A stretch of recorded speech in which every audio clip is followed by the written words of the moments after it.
Tomás Lombana, Nuevo Panorama Político. Tomás, es verdaderamente rico tenerte nuevamente con nosotros en el Ágora. Bienvenido. No, muchísimas gracias por la invitación. Para mí es un placer siempre compartir y siempre tratar de hacer unos análisis que al final sumen para la ciudad, para el departamento y para todo el país. Yo creo que es importante estos espacios.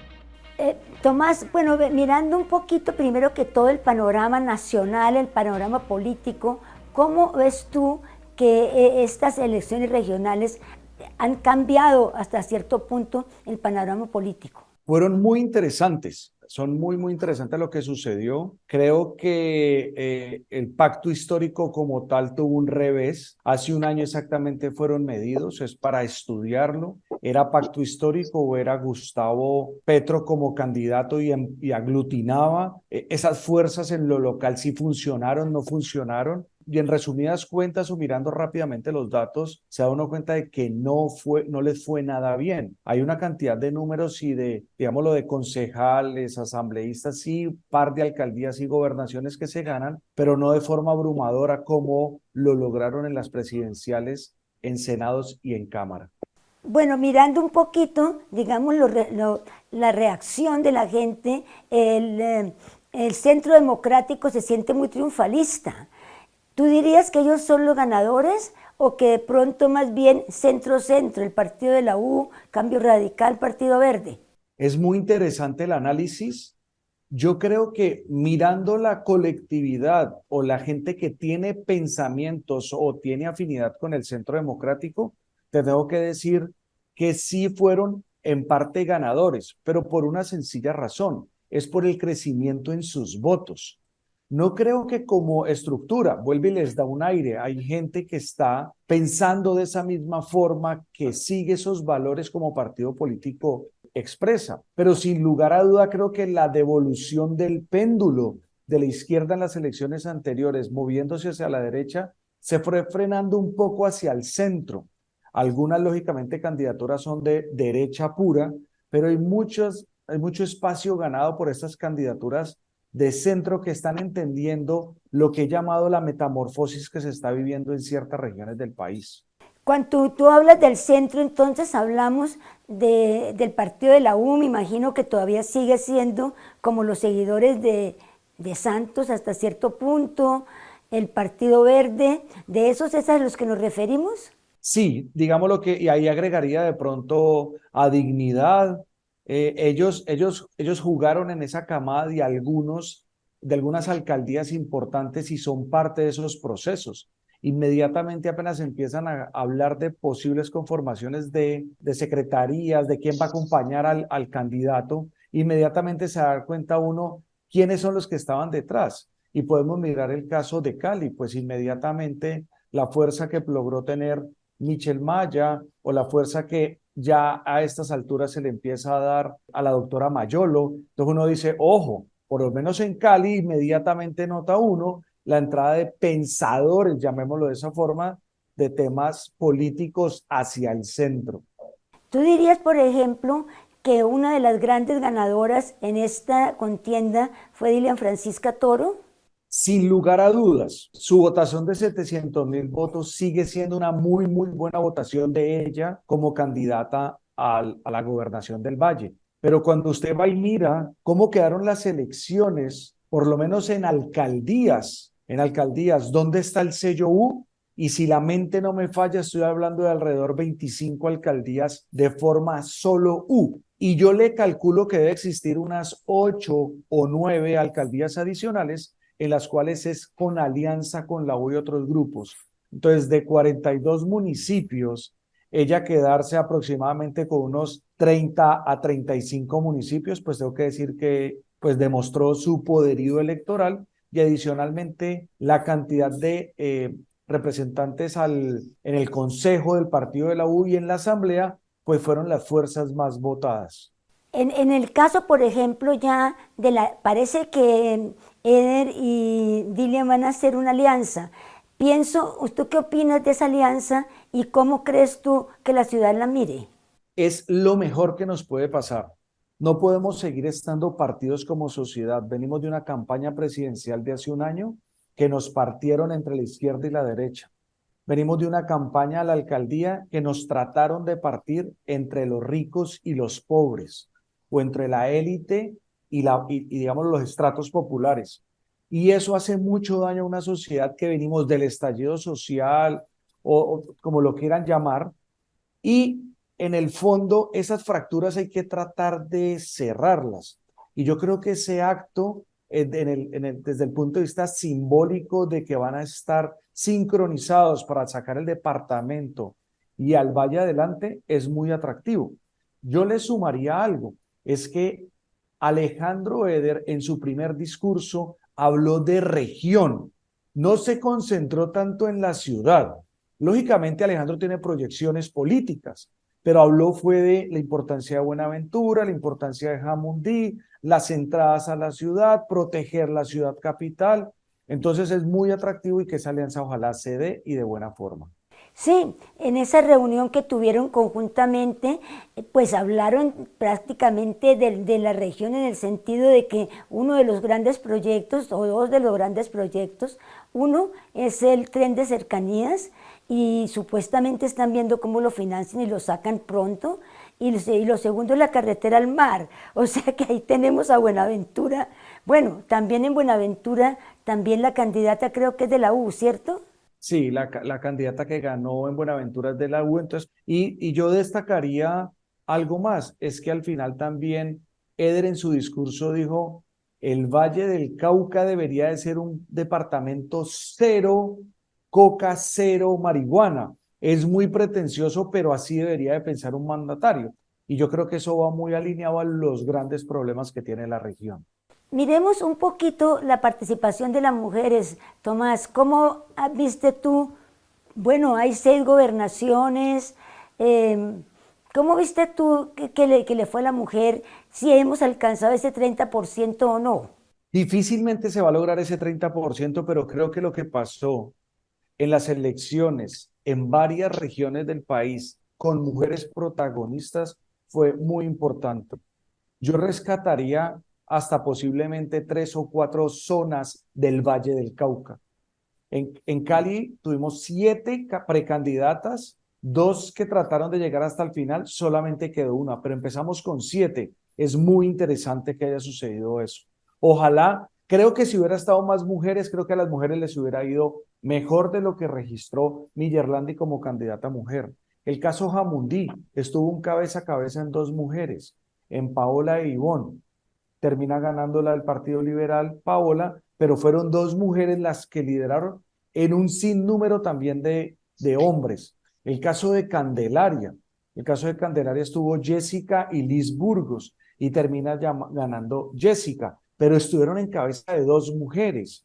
La gobernación del Valle del Cauca era una sola mujer frente a hombres. Entonces, solamente en nuestra región el tema del voto, digámoslo, femenino y de la mujer empieza a ser muy atractivo y creo que la opinión pública empieza a ver a las mujeres capaces en administrar y de tener, digámoslo, ciertas fortalezas que por el género a veces se las quitamos por prejuicio. Una mujer puede dar autoridad, una mujer puede dar orden, una mujer puede ordenar la casa, y si ustedes se dan cuenta, gran parte de los discursos de las mujeres fueron esas y muchas de ellas salen muy bien libradas. Pueden hasta perder, pero con una muy buena cantidad de votos. Pues mira, por ejemplo, Buenaventura, una ciudad tan violenta y con tanto problema, pues yo pienso que ahí tiene una alcaldesa mujer. ¿Cómo la ves tú? Perfecto, esa era una de las ciudades que me faltaba mencionar. Es más, la segunda también es una mujer y el tercero es un hombre que estaba también repitiendo. Le gana Ligia y son 2 mujeres. Es una mujer muy, digámoslo, saliendo muy de la base de la población de Buenaventura, pero tiene un plus que cuando me puse a estudiar algunas hojas de vida de algunos candidatos que posiblemente iban a ganar, es educadora. Entonces uno termina diciendo, oh, por ahí existe una pequeña esperanza que en Buenaventura se pueda terminar haciendo algo desde el punto de vista de formación de la que ganó, que es ser educadora. Es muy atractivo el tema de Buenaventura. Bueno, y en Bogotá, pues no hubo ninguna candidata mujer, es decir, como quien dice, pues no hubo a quien le entregara la posta Claudia López? ¿O tú crees que Claudia simplemente seguirá siendo sola con un camino hacia la presidencia? A ver, yo creo que resumamos un poco. Yo creo que Claudia López va a ser candidata presidencial. Sin lugar a dudas, en 3 años será una de las candidatas presidenciales. Y en el fondo, yo creo que a ella no le va tan mal en su administración. Las veces que he tenido que ir a Bogotá y uno hace sus pequeños sondeos, la gente está a gusto con la construcción de hospitales, de colegios distritales, está transformando vías, la gente se está aguantando que tienen que mejorar su malla vial y la gente está como dispuesta a eso desde que se haga. De pronto son golpes o que uno estando desde afuera escucha que la golpeen duro desde los medios de comunicación. Pero yo creo que sí, Bogotá fue un caso típico que no se presentaran mujeres y se centró mucho en candidatos con algunos perfiles muy parecidos. Yo había tenido la oportunidad de estar en Bogotá también unos días antes y también haciendo mis pequeños sondeos, yo dije, es Galán y Galán va a ganar de sobra. Lo que se volvía atractivo era quién iba a ser segundo. Si un populista, desde el buen sentido de la palabra, que iba a ser Gustavo, o Bolívar, o si un técnico con una campaña distinta, De disruptiva, acuerdo. amigable, Sí, llamémosla play, fresca, le iba a ser capaz de ganar a Gustavo. Y esa para mí es una gran sorpresa, porque sin lugar a dudas, Daniel Oviedo tiene un muy buen perfil técnico para ser alcalde casi que de cualquier ciudad principal de Colombia. Sí, es cierto. Y además, no sé, es cierto que fue interesante cómo Oviedo pudo salir adelante cuando Gustavo estaba pues muy, no sé, de pronto muy metido en su asunto y y en su propio ego, que en realidad ha sido como una de las cosas que hemos visto en esta administración de Petro, ¿no? Muchos egos. Tal cual, digamos lo que política es igual a gran proporción de ego en todos, eso no es solo Bogotá. Yo lo que creo es que a cierto. veces los candidatos se van enconchando. El tema de lo que sucedió en Cali nos demuestra que el voto de opinión bien manejado tiene impacto. El tema de voto de opinión en Bogotá bien manejado tiene impacto. Ni siquiera con el tema de Galán, con el de Oviedo. Estoy seguro que todos sus Sí. votos son de opinión. Sus 600.000 votos pasados que sacó son 100% personas que él les pudo contar el que quería por Bogotá. Entonces demuestra que ganar cualquier alcaldía en Cali, en ciudades principales de Colombia, hay que tener una mezcla de lo que denominamos la maquinaria o aliados políticos y también una muy buena proporción de opinión. Yo ayer almorcé con una estratega que estamos haciendo un balance de qué había pasado en Cali principalmente y en algunos municipios. Y yo le dije, tenemos que empezar a estudiar la gente de otra forma. Esto no es a punta de encuestas. Esto hay que montar algo distinto para entender la gente por qué va cambiando de opinión. Así se le manden mensajes. Y creo que gran parte son los famosos celulares inteligentes y las redes Sí. sociales. Sin importar el estrato, algo de información nos llega. Eso sí es cierto, eso sí es cierto. Bueno, ¿y tú cómo ves, por ejemplo, el fenómeno de Barranquilla, que con todos los problemas que tiene los Char siguen teniendo una popularidad impresionante? Sí, ellos digamos lo que ya montaron una dinastía en Barranquilla, pero yo creo que es una relación fácil de entender. Es una ciudad en que la gente quiere su ciudad, está comprometida con su ciudad, viven pasionalmente distinto a como viven en otras regiones del país, pero ellos están demostrando gestión y al demostrar gestión e impacto en la vida de los habitantes de tu ciudad, pues después el pueblo vuelve y te da la oportunidad. Muy posiblemente es la última vez que estén ellos en cuerpo de ellos, creería yo, por el desgaste mismo que traen, pero ya yo creo que el 2 de enero están pensando a quién es el próximo que van a empezar a formar para que siga este proyecto de progreso alrededor. Barranquilla podrá tener muchísimos problemas como todas las ciudades, pero cada que ellos ejecutan algo, la ciudad progresa, la ciudad se nota diferente. Entonces eso la gente al final, como te estoy contando, pues le termina dando otra vez su apoyo en las elecciones. Nomás, pues no hemos hablado de Cali específicamente y cómo pasó, digamos, porque efectivamente el voto de Alejandro fue de opinión, le dieron mucho palo por su familia, por cosas que él no tenía que ver.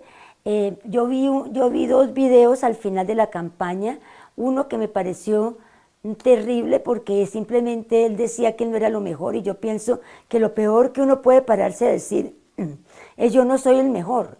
Yo creo que uno tiene que decir siempre que es el mejor. Y otro que sí era mi historia. ¿Tú qué opinas de esa estrategia que ellos utilizaron? Bueno, en las campañas siempre se van a utilizar, digámoslo, digámoslo, hacer punzadas o hacer pequeños ruidos o golpes de opinión para ver si funcionan. Y a veces son esos riesgos que se corren. Los candidatos también entre un desgaste que también de tanta entrevista o tanta pregunta que le hacen, pues terminan a veces diciendo cositas que no deberían decir y los contrincantes lo pueden utilizar. Sin lugar a dudas, creo que uno de lo que marcó por lo menos los últimos 20 días de la campaña fue tratar de polarizarnos por ricos y pobres, como hace un momento lo hablamos. Y yo creo que en ese rifirrafe, pues Alejandro contesta, pero vuelve y se guarda. Y Roberto sigue y sigue y sigue y sigue. Y yo creo que al final la gente le cobró eso. Dejar a un lado digámoslo, lo que tenía en mente para hacer por Cali, cómo iba a solucionar ciertos problemas. Y lo que entró fue el ataque frontal y casi personal contra uno de los candidatos. Y yo creo que al final el público o el voto de opinión le terminó dando el apoyo, fue a Alejandro porque es el que estaban atacando. Si Alejandro contesta de una forma de pronto desmedida, no controlada, no todos los días seguro llega a su casa a hacer yoga para olvidarse todo lo que lo atacaron, pues seguramente la historia seguiría distinta porque contesta. Entonces, creo que es parte de la estrategia.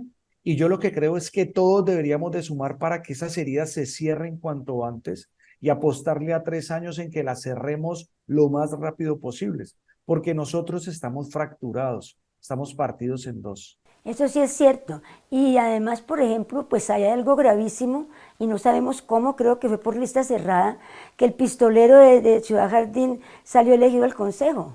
Mira, eso es un tema muy interesante de analizar. Coincidencialmente él vota en el Bennett y me lo encontré. Yo voté en el Bennett, en la Comuna 22, y me lo encontré y lo saludé. Le dije, éxitos en tu ejercicio y no más. Pero ya después cuando empieza a sacar y saca casi alrededor de 11.000 votos, yo dije, wow, hay que analizar dónde están los votos de Andrés, dónde están esas 11.000 personas, que en el fondo no es mucha gente, digámoslo, entre 2,5 millones de habitantes que tiene Cali, pero hay un grupo de personas que piensan y están de acuerdo que en el actuar que tuvo Andrés en el paro es la forma correcta de defenderse. Entonces eso es interesante como el colectivo que votó por él. Hay que acordarse también que la senadora Cabal lo estaba apoyando, igual que a la Ángela Cifuentes, apoyaba a ellos dos y sale con Andrés Escobar. Es un caso muy interesante y esperemos qué va a pasar cuando estén sentados en el Consejo Ana Erazo por el pacto defendiendo denominada primera línea y Andrés defendiendo, digámoslo, lo que sucedió durante el paro y salir a defenderse con mano propia. Yo creo que hay que estudiarlo más desde el colectivo, desde que la gente cómo votó por él.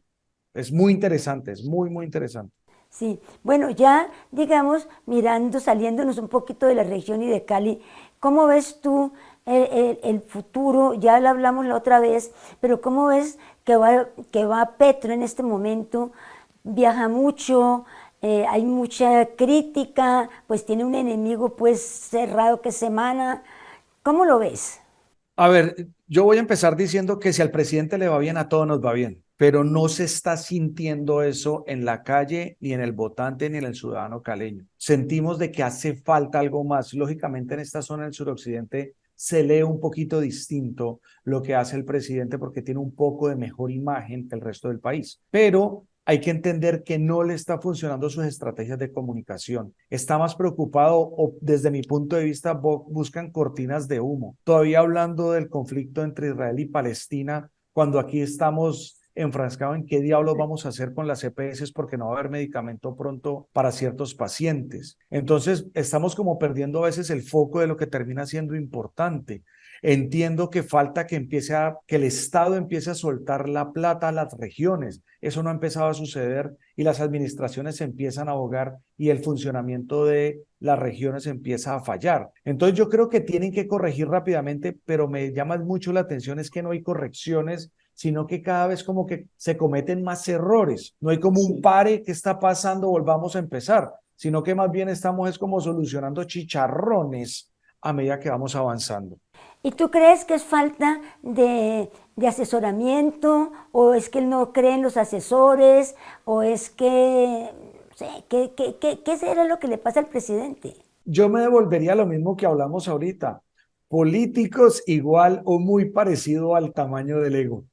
Yo creo que hay mucho ego. Yo creo que hay mucho ego en su postura y en lo que él tiene de visión de país, que de pronto muchos no la compartimos, pero es su visión de país y no está encajando en el momento actual de lo que estamos viviendo. Para mí es un punto y para mí el otro punto es que él se está encuevando, él está completamente blindado por sus asesores más cercanos, por sus ministros más cercanos y yo creo que no están percibiendo lo que termina pasando en las regiones y en Colombia en la sumatoria. Creo que de pronto tienes razón. Bueno, nuevamente, si a Petro le va bien, al país le va bien. Eso es lo que tú empezaste diciendo y eso es lo que tenemos que decirle también al país. Todos tenemos que tratar de que el país le vaya bien. Bueno, muchísimas gracias, Tomás. Nuevamente, rico estar contigo y todas estas opiniones tan importantes que nos ayudan a nosotros, pero también a la ciudad y a la región.